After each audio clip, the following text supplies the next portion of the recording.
Buying your first home as a teacher in Toronto is a common question I get from teachers who've been working for 2, 3, maybe even 5 years. You've got a great career and you love your students, but you're carrying student debt. Maybe you're not 100% sure how credit scores work, and you look at real estate prices in the GTA and you think, is this even possible for me?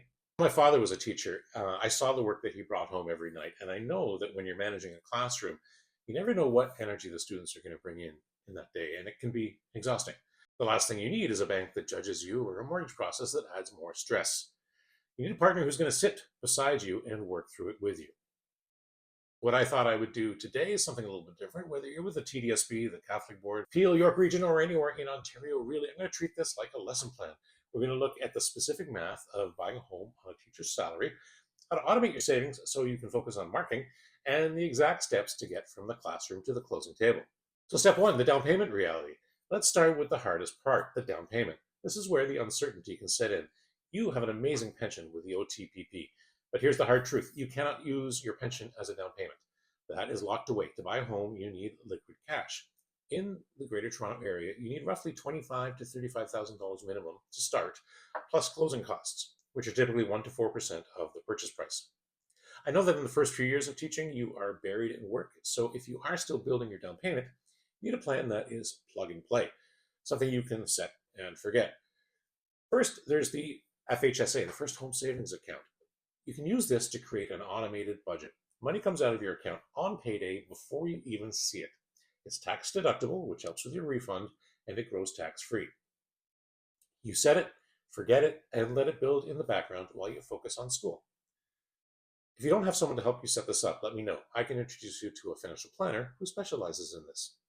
Second, often there is the bank of mom and dad. Many teachers rely on a gift for their first home. I know that can be a tough conversation, but when you come to your parents with a clear professional mortgage plan in hand, showing exactly what you can afford, it shows them that you're serious and, well, of course, responsible. It makes the conversation much easier. So step two, income and debt and the teacher advantage. Step two is about the numbers. A lot of teachers I talk to are concerned about their debt, specifically student loans. So here's the strategy. We don't guess, we calculate. Often student loans are interest-free. If that's the case, we usually don't want to use your precious down payment funds to pay them off. But if they are charging you interest, we run the numbers to see what is the best path forward. Regardless, lenders love teachers because of the grid. It's predictable and it's stable. And here's the teacher math advantage. We qualify you on your gross income. That is your salary before the pension and union dues come out. This boosts your borrowing power significantly, often offsetting the student debt you might be carrying. Step three is the upfront underwriting process. This brings me to the financing process. Buying a home can feel like a test that you haven't studied for. You don't need someone grading you. You need someone helping you pass. Here's the trap many buyers fall into. They walk into a bank, give them a few numbers, and get a piece of paper saying pre-approved. Then they make an offer. It's only then that the bank really reviews the file for the first time. If there are any issues, this is when they raise them, and that can jeopardize your purchase.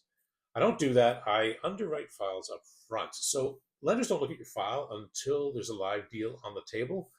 What I do is I become that underwriter first. I review your letter of employment, your T4s, your down payment history, even your credit with the exact same scrutiny that a bank lender will eventually use. I don't just hope it works. I identify any red flags up front, like gaps in employment or unverified savings, and we fix them before you ever make an offer. It's about heading off issues so that when you do find your home, your financing condition is more of a formality and not a gamble. Step four is the lender strategy. Once you're approved, we need to pick a lender. You might instinctively want to walk into your local bank branch because it feels safe. But let me tell you a quick story. My dad was a teacher, and by the time I was 7, we had lived in a rented apartment and then 3 different houses, upsizing every year or two. Life moves fast. We were only in the first house for a little while before my sister came along, and then we were moving somewhere bigger.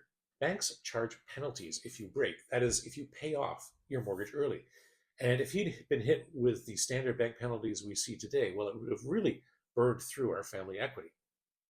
That's why I often recommend monoline lenders like First National or RFA. They have lower, more fair penalties if you need to break your mortgage early. It's about giving you flexibility for the future. Now, I do have access to the big banks as well, and sometimes they are the right choice. My job is to lay out the different options for you, big bank, monoline, whatever, so that you can make a choice that fits your life. Step 5 is building your support staff. Finally, just like in school, you need a team.